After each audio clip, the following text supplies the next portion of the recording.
5 June সান মারিনোতে বাংলাদেশের match, সেই লক্ষ্যেই গত সোমবার দেশটিতে পৌঁছায় বাংলাদেশ দল।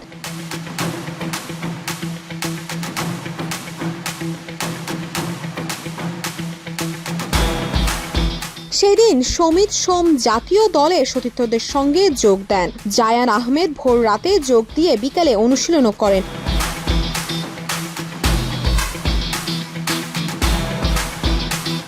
চব্বিশ ঘন্টা ভ্রমণ ক্লান্তির পর দেশটিতে পৌঁছানোর দিনই বাংলাদেশ রিকভারি সেশন করে। গতকাল অবশ্যই পুরো দমে স্বাভাবিক অনুশীলন হয়। দুদিন দুই রকম আবহাওয়ার মধ্যে পড়েছে বাংলাদেশ দল।